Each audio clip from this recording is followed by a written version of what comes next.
들어갈게요. 자, 우리 레일리의 소매인력 법칙입니다. 자, 인력 법칙. 그래서 이제 계산 문제가 나오기 때문에요. 좀 시간이 걸리더라도 천천히 한번 들어가 보도록 할게요. 자, 레일리의 우리가 소매 중력 법칙, 소매 인력 법칙이라고 하죠. 자, 그래서 이제 상권의 흡입력. 자, 우리가 상권의 흡입력은, 자, 제가 이제 하는 계산 방식이 있습니다. 흡입력, 또 유인력이죠. 자, 그래서 또 우리가 계산 방식도 그 편법이 있긴 해요.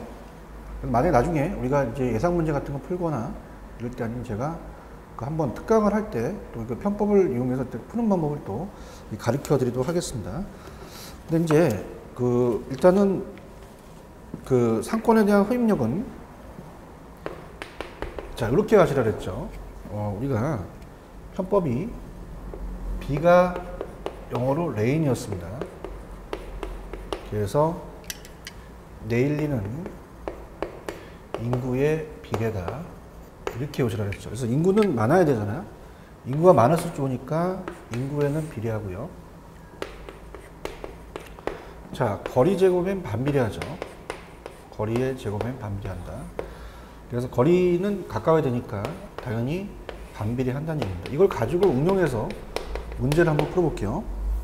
자, 37페이지에 있는 문제입니다. 자, A도시의 인구는 20만 명, 그 다음에 B도시의 인구는 40만 명, 그 다음에 중간에 위치한 C도시의 인구는 6만 명이라면 A도시와 C도시의 거리가 5km, 그 다음에 C도시에서부터 B도시가 10km고요. 이 경우 레일리의 소매인력의 이론에 의하면 그 C도시의 인구 중에서 몇 명이 A도시로 흡수할 것이냐. 그 흡수한다는 것은 이제 유인력이거든요. 유인력을 갔을 때 얼마큼 갈 것이냐라는 거죠. 자, 그러면 A도시 있고요. 천천히 갈게요. 그 다음에 B도시가 있습니다. 그럼 A도시는 20만 명이고요. 자, B도시는 40만 명이다 라고 했을 때 우리가 거리는 이제 C도시서부터 A가 가깝죠. 자, 여기가 이제 5km고요. 그 다음에 여기가 10km입니다. 자, 그러면서 여기가 이제 C도시가 있다. 6만 명이다. 자, 이렇게 되는데요. 그러면 우리가 이 상권에 대한 유인력, 흡입력을 봤을 때, 자, A에 대한 A도시의 상권의 흡입력을 봅니다. 자, 흡입력을 보면, 자, 어떻습니까? 인구가, 자, 몇만 명이에요? 20만 명이죠? 20만 명이고, 자, 거리는 5km입니다. 5km에 이제 제곱이 되죠. 그러니까 여기 25가 되니까, 자, 여기 8,000이 됩니다. 8,000이 되고, 그 다음에, 자, 여기 B도시의 상권의 흡입력이 있습니다. 그럼 B도시는 이제 인구가 40만 명이니까, 자, 거리가 어떻게 돼요? 10km죠. 10km의 제곱은 100이니까, 우리가 이거는 4,000이 됩니다. 자, 끌어당기는 힘이 그러면 어떻습니까? 2대1이라는 거예요. 2대1. 2배라는 얘기죠. 그래서 우리가 2대1로 가니까, 자, 여기가 이제 6만 명이 됩니다. 그럼 여기는 전체를 본다면 3이라면 3분의 2만큼 끌어당기고, 여기는 3분의 1만큼 끌어당기는 거죠. 그럼 어떻게 돼요? 우리가 계산을 한다면 어떻습니까? 여기가 이제 여기다가 이제 6만 명을 곱하다 보니까, 자, 이걸 집어넣으니까 우리가 4만 명이 가는 거죠. 그래서 A까지는 4만 명, 그죠? 2대1이니까. 그 다음에 B는 2만 명이다. 이렇게 간다는 얘기입니다. 그러니까 끌어당긴 힘이 이쪽이 2배니까 4만 명, 2만 명 이렇게 간다는 거, 그렇게 해서 보시면 됩니다. 물론 우리가 야매가 있긴 해요. 편법이 있어서 우리가 도시, 그러니까 인구에 비례하고 거리 제곱에 반비례하니까 인구를 놓고 거리를 이제 크로스로 해서 구하서 몇 대 몇이냐 이렇게 나올 수가 있는데, 자, 그건 나중에 이제 제가 편법을 가르쳐 드리고요.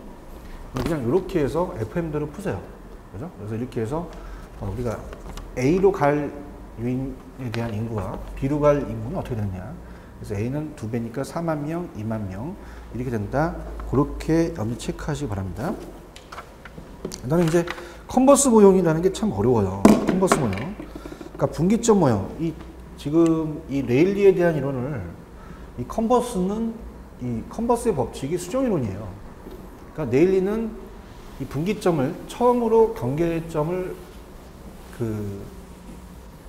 체크한 학자가 이제 레일리죠. 그러니까 레일리 이론을 받아들여서 그렇다면은 이런 겁니다.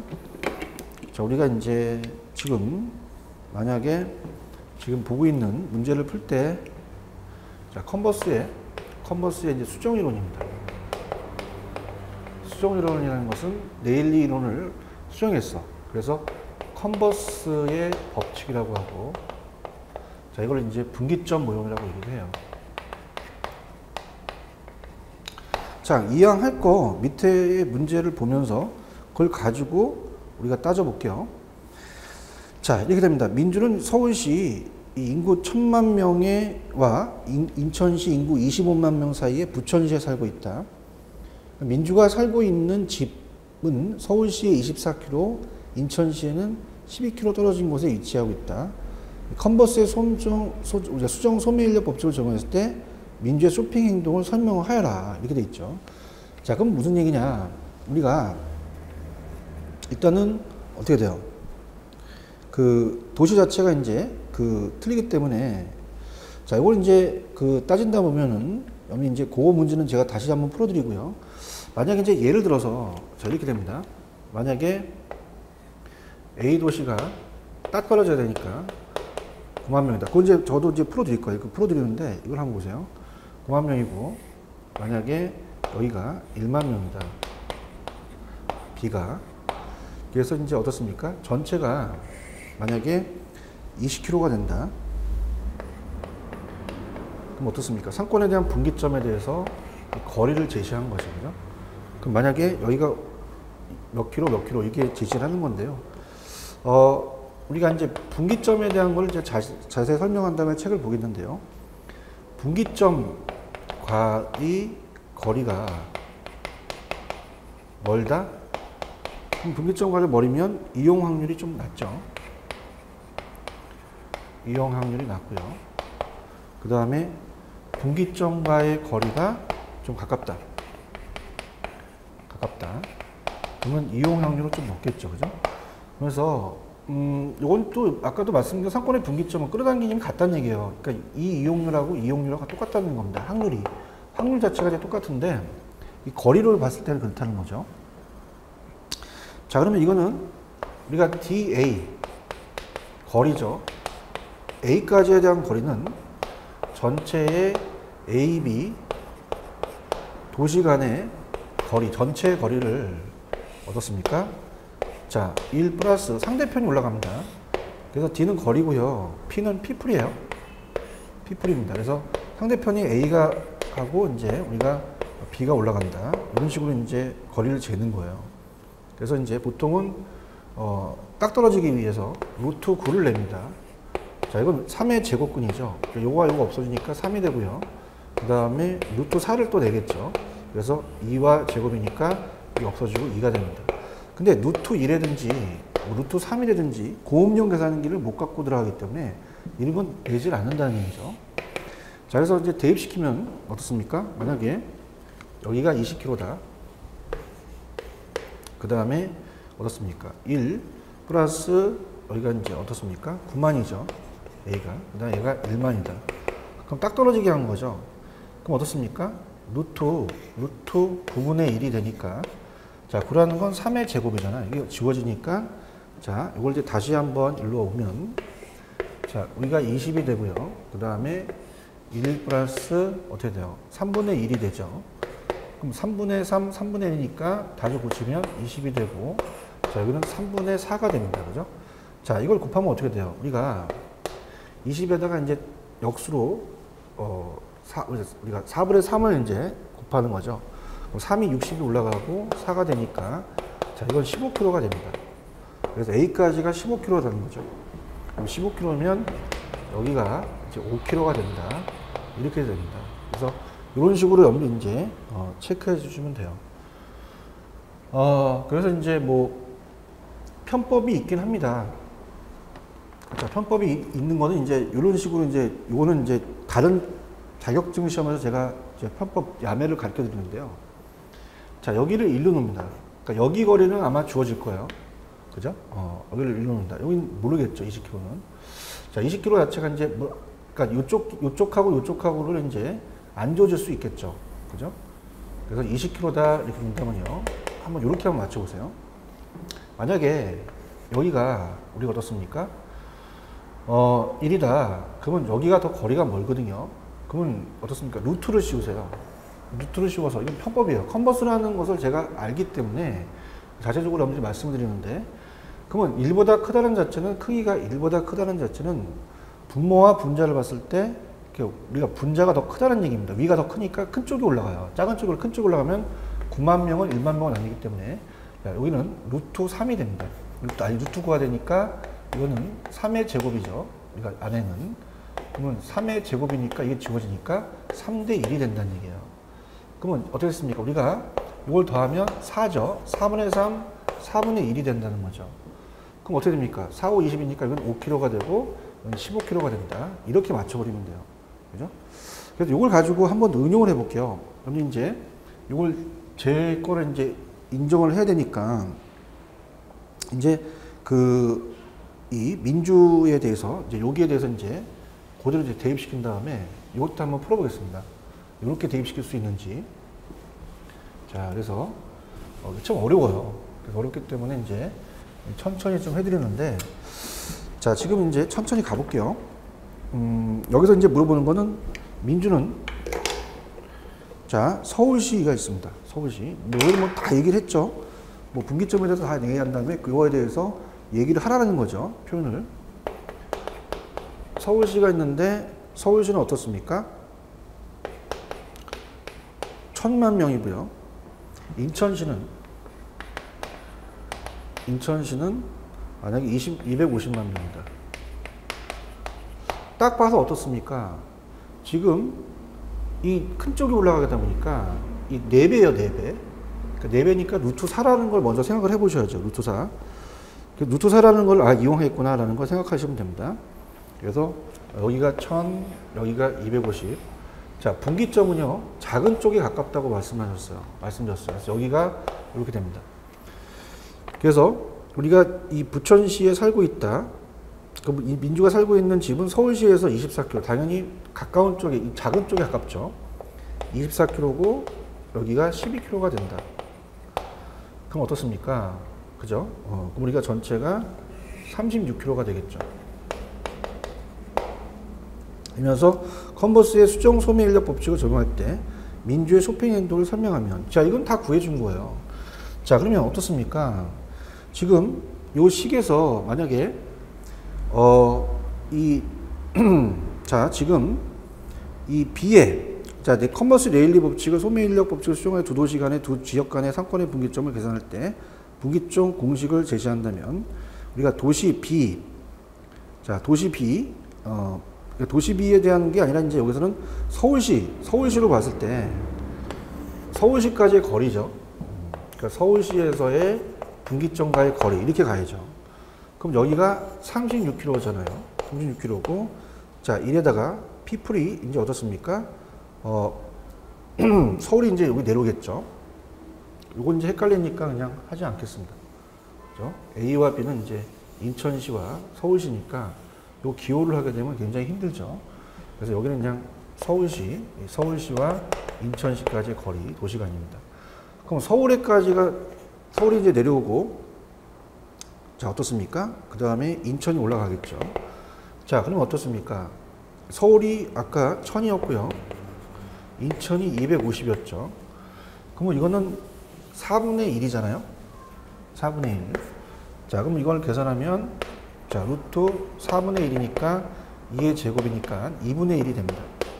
자, 그럼 이쪽으로 와서, 자, 공식이 복잡하니까 36km는, 자, 1 플러스 어떻습니까? 2분의 1이 되는 거죠. 그럼 2분의 2, 2분의 1은 2분의 3이 되죠. 그래서 2분의 3이 된다. 그래서 36이 올라가고, 자, 2분의 3이니까 이 분수를 거꾸로 해서 곱해버리면 되죠. 그래서 우리가 어떻습니까? 36 곱하기 2, 71을 3으로 나누게 되겠죠. 그죠? 그래서 우리가 여기까지 거리가 이 71을 3으로 나누게 되면 24가 된다는 얘기예요. 그러면 여기까지 거리가 24가 된다는 얘기죠. 자, 그러면 분기점이 위치하고 있다. 따라서 민주가 두 도시의 무차별을 선택할 수 있는 경계지역이라는 얘기는 뭐냐면, 자, 이렇게 합니다. 분기점이라는 자체가 굉장히 힘들어요. 그래서 여러분이 이제 물론 이렇게 시간을 이렇게 많이 투여할 수밖에 없는 게, 일단은 뭐 여러분들 여기에 대한 자격증, 뭐 다른 자격증도 제가 강의를 하면서 중복이 됩니다. 그러다 보니까, 자, 우리가 일단은 상권의 분기점이라는 이 분기점은요, 끌어당긴 힘이 같다는 얘기예요. 그러면 여기에 인천시와 서울시에 민주가 어디 살아요? 부천시에 살죠? 그럼 민주가 부천시 살면서 어떻습니까? 여기서는 분기점이라는 자체는 무차별적으로 선택할 수가 있다는 것은 여기와 여기가 끌어당긴 힘이 같다는 얘기예요. 50대 50이라는 거죠. 그러면 만약에 시험 문제가 만약에 여기가 1이고요. 여기가 루트를 씌우게 되면 큰 쪽이 올라가잖아요. 그럼 큰 쪽이 우리가 어떻습니까?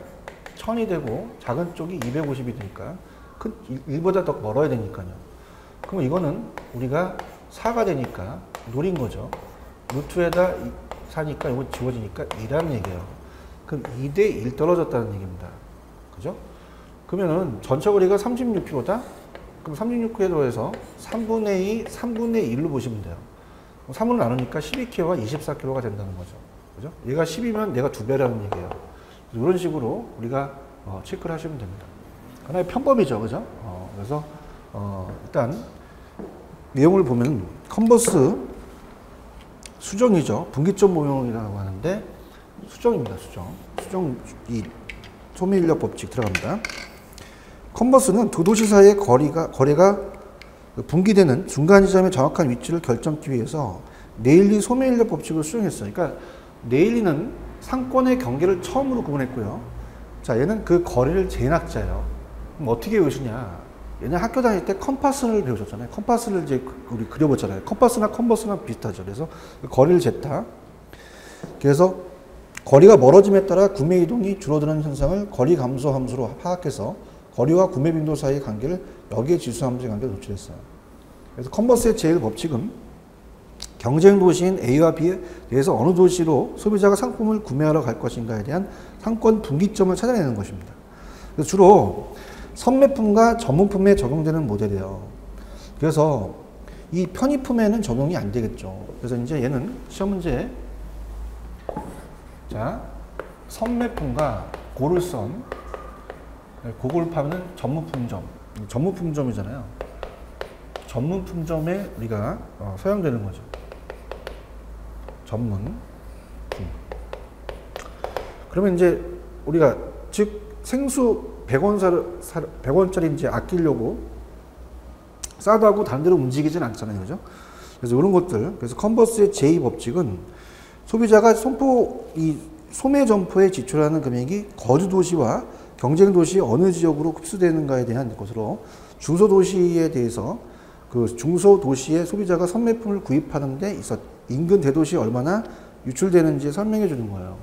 자, 그러니까 이 네일리와 컨버스의 이론은 도시 단위로 갔다고 말씀드렸죠. 그럼 도시 단위 인구를 측정했다면요. 이 도시 단위라는 자체는 도시로 봤기 때문에 도심에 대한 중점적인 점포예요. 그래서 이 선매품이나 점호품이고 이 편의품은 생각하지 못했다는 얘기죠. 그래서 그렇게 보시면 됩니다. 그러면 일단은 뭐 여기와 관련된 문제를 한번 풀어볼게요. 133페이지죠. 18번입니다. 133페이지 가시면 18번으로 가볼게요. 자, 18번. 자, 인접한 두 도시 간의 상권의 경계, 분기점입니다. 두 도시 간의 인구 비율에 의해서 구할 수 있다는 설명은 누가 얘기했느냐? 그 어떻습니까? 인접한 두 도시의 상권의 경계, 두 도시의 인구 비율에 의한 구할 수 있다는 것은 컨버스의 분기점 공식이죠. 컨버스는 네일리의 소매일조를 수정해서 두 도시 사이의 거래가 분기되는 중간 지점이 이제 분기점이 정확한 위치를 결정했기 때문에 공식을 제시한 거죠. 그래서 우리가 컨버스라고 볼 수 있습니다. 자, 그렇게 보시고요. 그 다음에 이제, 확률적 모형으로 갈게요. 자, 지금까지 봤던 것은 기본적 모형 방법이었습니다. 자, 그러면 확률적 모형 방법으로 갈게요. 자, 확률적 모형. 자, 그러면 확률이라는 자체, 확률적으로 따진다는 얘기입니다. 그래서 이제 38페이지 가시면, 자, 이제 허프 이론이 가장 대표적인데요. 이 계산 문제도 한번 우리가 천천히 한번 풀어볼 겁니다. 그래서 내용도 이제 살펴볼 건데요. 입니다. 확률적 모형. 자, 제목은 이제 우리가 3번. 확률적 모형에 의한 상권 분석이다. 자, 이렇게 한 다음에 우리가 한번 보도록 하죠. 자, 확률적인 모형에 대한 상권. 자, 그 신규 점포의 매출액 및 상권 범위를 예측하고 점포의 성과, 매출액과 이에 영향을 미치는 소매 환경 변수 간의 관계를 평가하는 데 확률적 모형을 많이 이용합니다. 그래서 확률적 모형은 해당 상권 내에 경쟁 점포들에 대한 소비자의 지출 패턴이나 소비자의 쇼핑 여행 패턴을 반영해서 특정 점포의 매출액과 상권 규모에 보다 정확한 예측을 또 가능하게 하다는 거죠. 그래서 확률적 모형의 출발점은 한 상권 내에 특정 점포가 끌어들일 수 있는 소비자의 점유율은, 자, 소비자의 점유율 또는 소비자에 대한 그 유인 비율은요, 점포까지의 방문거리에 반비례하고, 거리에 반비례하고, 그 다음에 해당 점포의 매력도, 조금의 서비스로 이제 갈 수 있는 그 매력도에 비례한다는 점포의 매력도와 관련이 된다. 그럼 네일리 법칙과 유사하지만 확률적 모형에서 상권의 크기를 결정한 데 있어서 소비자의 행동을 고려한다는 점에서 차이가 있습니다. 자, 일단은 가볼게요. 자, 이건 저 나름대로에 대한 정의입니다. 네일리의, 자, 소매 중력 모형, 소매 인력 법칙이 이 허프에 영향을 줬겠죠. 확률적 모형에 영향을 줍니다. 그래서 보통 허프는 확률 모형으로 우리가 얘기를 하는데요. 시험 문제 이제 확률 모형으로 나오는데, 자, 이 네일리의 소매 인력 법칙이 먼저 나왔겠죠. 그래서 네일리는 앞서서 배웠듯이, 자, 내용을 봅니다. 자, 얘는 우리가 상권을 도시 단위로 갔어요. 상권을 도시 단위로 측정을 하고요. 측정을 하고, 그 다음에 두 번째는 상권의 경계를 처음으로 구분했죠. 상권의 경계를 처음으로 구분했기 때문에 그 수정 컨버스에 대한 법칙이 이제 거리를 재는 게 나왔죠. 그 다음에 세 번째가 얘랑 다른 이론인데요. 얘는 그 상권의 흡입력은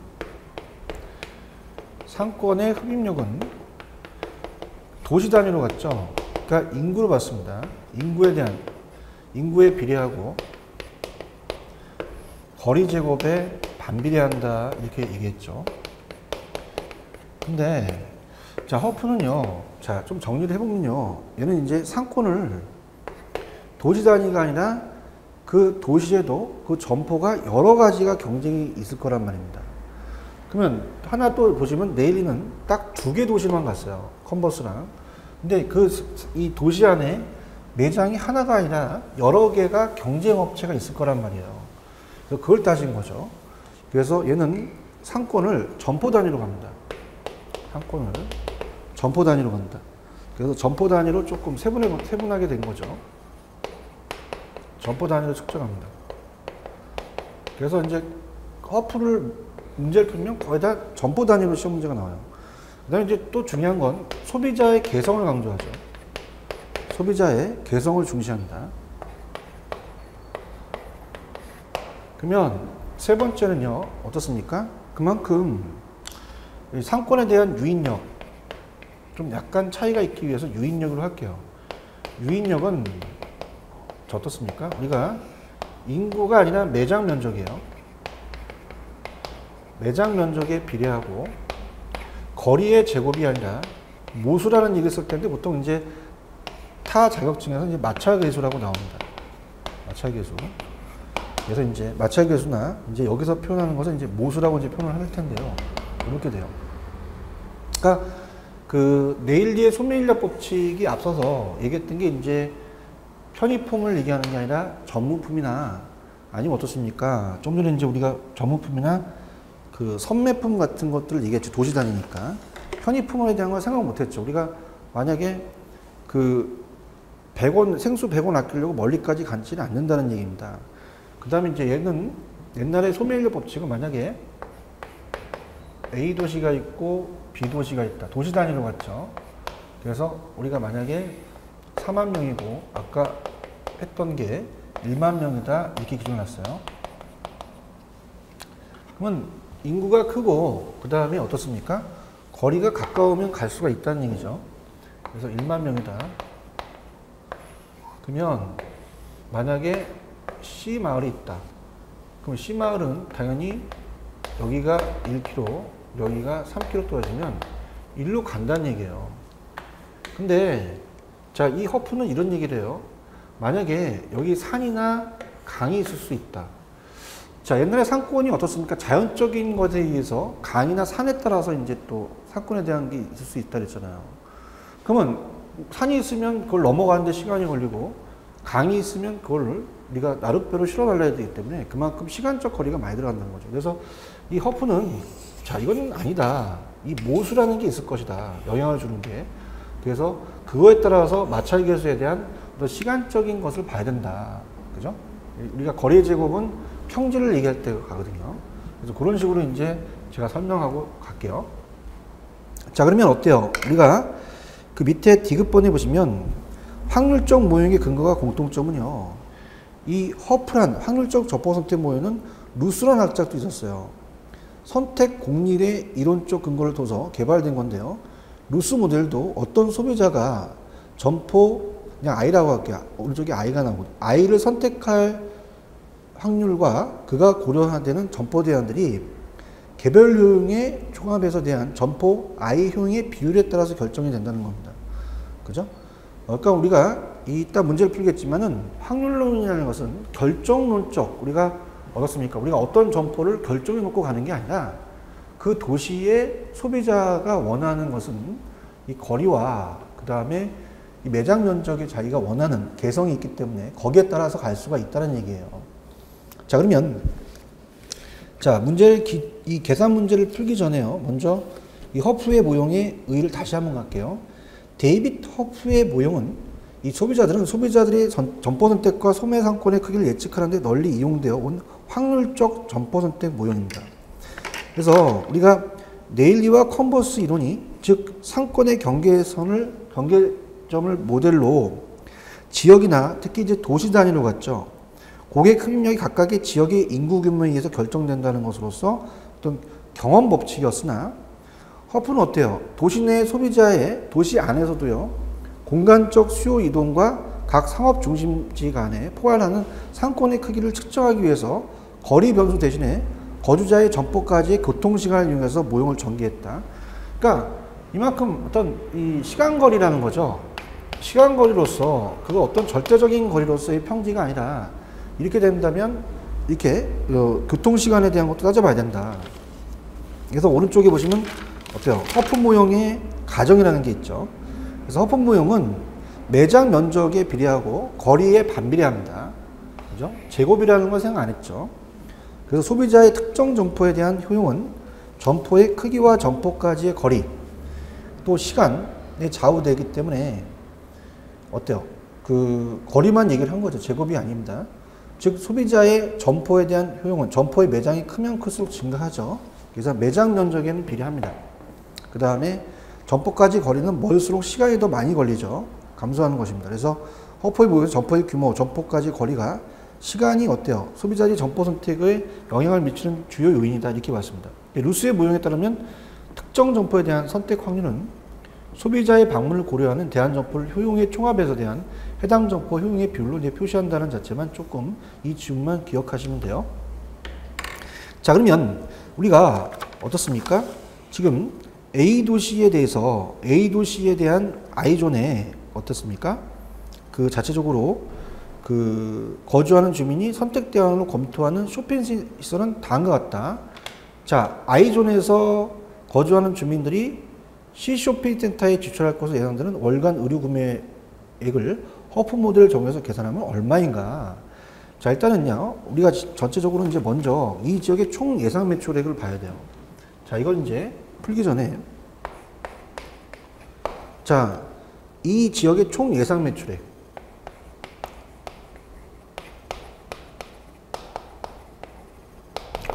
자, 그럼 어때요? 우리가 가구가 1000가구입니다.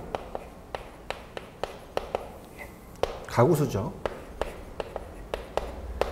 가구에다가 월간 매출액을 따져봅니다. 그죠? 월 평균 의료비 지출액은 12만 원이 돼요. 월간 매출액. 그래서 12만 원이 된다. 자, 그러면 이건 우리가 1억 2천이라는 거죠. 1억 2천만 원으로 가겠습니다. 그럼 1억 2천만 원 중에서 우리가 어떻습니까?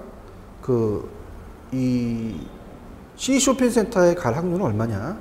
그럼 ABC에 대해서, 자, 요걸 대입시킵니다. 자, 매장 면적과 거리예요. 그래서 우리가 A, B, C로 갑니다. ABC 쇼핑센터. 그러면 A는 매장 면적이 어떻게 돼요? 25만이 되죠. 그렇게 되어 있죠. 25만. 거리가 5km죠. 25만. 그러면 딱 떨어지게 된 거예요. 얘가 5니까 딱 떨어지고, 보통 기출문제는 딱 떨어지게 되어 있습니다. 계산을 빨리 하기 위해서는. 그래서 25는 이제 약분하다 보니까 만이 되고요. 그 다음에 얘도 어떻게 돼요? 딱 떨어지기 위해서 9만을 냈죠. 매장 면적이. 그 다음에 우리가 어떻습니까? 여기서 거리의 제곱에 반비례한다는 얘기가 들어있네요. 그죠? 원래는 이제 시간이 되기 때문에 제곱이라는 걸 안 넣는데 제곱이라는 걸 넣네요. 일을 해야겠죠. 자, 그러면 어떻습니까? 여기는 이제 3의 제곱이 되니까 3, 3은 9니까 딱 떨어지죠. 만이 되고. 그 다음에 자, 36만 딱 떨어지게 해놓은 거죠. 그러면서 6의 제곱 3, 3은 6, 36, 6, 36 그래서 만이 된다는 겁니다. 자, 그럼 어떻습니까? A, B, C를 합쳐서 3만에서 C가 우리가 어떻습니까? 만이잖아요. 그죠? 그러면 3분의 1이잖아요. 그러면 3분의 1이니까 어떻습니까? 4천만 원이 돼요. 4, 30이니까. 4천만 원씩 끌어당긴다는 얘기죠. 그죠? 4천, 4천, 4천. 다 똑같네요. 그죠? 그렇게 맞춰준 겁니다. 그죠? 그래서 그런 식으로 이제 우리가 따질 수가 있어요. 그래서 그렇게 시험에 나올 수가 있고요. 그래서 이제 어떻습니까? 허프 모형의 주요 내용을 우리가 한번 살펴볼게요. 허프 모형의 주요 모형의 내용은 소비자는 지역 내 여러 상업 집적이 자산에게 제공하는 효용이 상대적으로 큰 것을 비교하여 점포를 선택하는 것에 대해서 효용의 상대적 크기를 상업 집적 및 면적 규모와 소비자의 거주자로부터의 거리에 따라서 결정하는 것으로 전제하여 모델을 작성했다. 다시 말하면 거리가 가깝고 매장 면적이 큰 점포가 큰 효용을 준다는 얘기죠. 그래서 허프의 모형에서 상업시설 간의 경쟁구조의 파악이 가능합니다. 그래서 최적의 상업시설 또는 최적의 매장 면적에 대한 유추가 가능하다는 얘기죠. 자, 그래서 어떻습니까? 우리가 이 허프 모델에 대한 고려되는 요소들을 한번 보겠는데요. 소비자의 출발점, 점포와의 거리, 점포의 규모, 접근 제약성 같은 거. 자, 우리가 어떻습니까? 허프에 대한 확률 모형이라는 것은 점포와에 대한 거리를 따져보고 점포의 규모가 얼마나 큰지, 점포에 대한 제약성 같은 것도 따져보는 거죠. 자, 그러면 밑에 예제 문제를 보시면, 자, 일반적으로 소비자가 특정 소매 점포에서 구매할 가능성은 점포의 매장 면적이 커질수록 높아진다 그랬어요. 비례하고요. 점포까지 거리가 멀을수록 낮아진다고 그랬으면 반비례죠. 미나가 사는 지역에서는 ABC 3개의 쇼핑센터가 있다. 그럼 미나네 집에서 ABC 쇼핑센터까지 각 1km, 2km, 2km 떨어져 있다고 한다면 쇼핑센터의 매장 면적은 각각 1000, 2000, 4000이다. 그래서 이것도 딱 떨어지게 만든 거죠. 그래서 허프 모델을 고려한다면 이 미나가 각 쇼핑센터를 이용할 확률은 얼마가 되겠느냐. 그래서 그 면적과 거리의 모든 절대값은 각 1의 값을 가진다. 어떻습니까? 1이라는 자체가 이제 거리와 매장 면적에 영향을 받지 않는다는 얘기죠. 모수가 이제 1이라는 자체는 영향을 받지 않는다는 얘기예요. 그래서 우리가 또 타 자격증에서 이제 마찬계수가 나오는데, 자, 이걸 1로 보겠다는 얘기죠. 1로. 그래서 자, 요거 한번 볼게요. 뭐 그렇게 어렵지는 않습니다. 그냥 아까처럼 대입만 시키시면 돼요. 자, 요 A, B, C랑 똑같은 상황입니다. 가볼게요. 자, 내용을 본다면 어떻습니까? 우리가 그 지금 40페이지의 예제 문제죠. 40페이지 예제입니다. 그럼 A, B, C를 본다는 얘기예요. A, B, C. 그래서 이제 A에 대한 그 아까 매장 면적이 자, 각각 1000, 2000, 4000이고요. 자, 거리는 1, 2, 2km죠. 자, 일단 모수가 1이라는 것은 영향을 안 받는다는 얘기예요. 거리와. 그래서 그냥 그 자체를 본다면, 자, A는 어떻습니까? 우리가 상권의 유인력을 그대로 대입시켜 볼게요. 유인력이, 자, 매장 면적이 비례하니까 매장이 1000이죠. 1000에 1이고요. 1에 1승입니다. 자, 그 다음에 어떻습니까? 2000이고요. 1에 1승. 그 다음에 얘는 4000입니다. 자, 4000이니까 얘도 우리가 2에 1승이 되겠죠. 딱 떨어집니다. 그래서 얘는 1000이 되고요. 그 다음에 어떻습니까? 얘는 2000이 되고요. 얘는 아니죠. 여기 거리가 어떻게 돼요? 자, 지금 키로수로 본다면 1, 2, 2네요. 여기가 2죠. 똑같으니까 얘가 1000이 되고, 그 다음에 얘는 자, 어떻습니까? 1이니까, 요거는 2000이 되겠네요. 그죠? 그러면, 자, 다 지운다면 1대 1대 2가 되겠네요. 자, 그럼 합치게 되면요. 자, 4죠, 4. 그래서 4분의 1, 4분의 1, 그 다음에 4분의 2가 된다는 거죠. 그죠? 그러면 어떻습니까? 전체가 이제 100%라면 얘는 25%, 얘는 25%, 그 다음에 2분의 1이니까 약분하면 얘는 50%라는 겁니다. 그래서 만약에 그 미나가 끌어당긴 힘 자체가 미나의 쇼핑센터를 이용할 확률은 그렇다는 얘기죠. 그러면 미나가 있는 쪽에 만약에 인구가 있다. 그게 이제 만약에 100명이다. 그럼 얘는 25명 가겠고요. 얘는 25명 가겠고 50명 간다는 얘기죠. 그러면 C가 잘 확률이 크다는 얘기입니다. 그죠? 그래서 이런 식으로 우리가 여러분들이 그 내용이 나온다는 얘기예요. 그래서 이런 것들을 이제 우리가 따져보고요.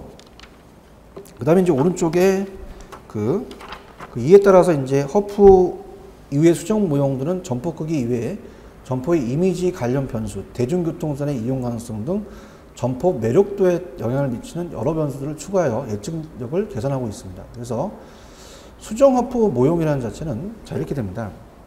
그러니까 자, 지금 이거를 제가 제 나름대로 이제 본다면, 자, 마찰계수라는 모수가 이제 시간거리를 따졌어요. 근데 일본에서 허프의 수정 모형이라는 것을 도용합니다. 그러니까 수정 모형이라는 것은, 자, 허프의 얘기가 맞다는 얘기죠. 야, 네 말도 맞다. 우리가 레일리에 대한 이론을 따왔다면 그 자연적 장애 요인, 그죠? 이런 어떤 자연적 장애 요인에 의해서 네가 했던 이 시간거리가 맞다. 산이 있고 강이 있으면 그만큼 거리가 많이 들어갈 것이다 라는 걸 하는데요. 현대에 와서는요, 이 이론은 안 맞다라는 자체죠. 현대 이론에서는. 왜 그러냐면요. 자, 이제 강이 있으면 다리를 만들고요. 산이 있으면 터널을 뚫습니다. 그래서 이제는 이 제곱에 대한 거리의 제곱이라고 할 수 있다는 자체가 이 제곱이 평지거든요. 그 평지를 강조했기 때문에 수정을 한 거죠. 그래서 이제 그 내용들을 이 수정 허프 모형은 일본의 통상성인 고안에서 이 상업 조정에 의해서 실제로 이용되고 있는데, 이는 소비자가 어느 상업지에서 구매하는 확률은 그 상업 지역의 매장 면적에 비례하고 그것에 고갈되는 거리의 제곱에 반비례한다는 공식화 시켰죠. 자, 여기까지 할게요. 근데 내용이 일단은 좀 더 들어가게 되면은 좀 더 해야 되니까 마지막 시간을 좀 짧게 가더라도요. 여기까지 마치도록 하겠습니다. 자, 좀 쉬었다 갈게요, 여러분들.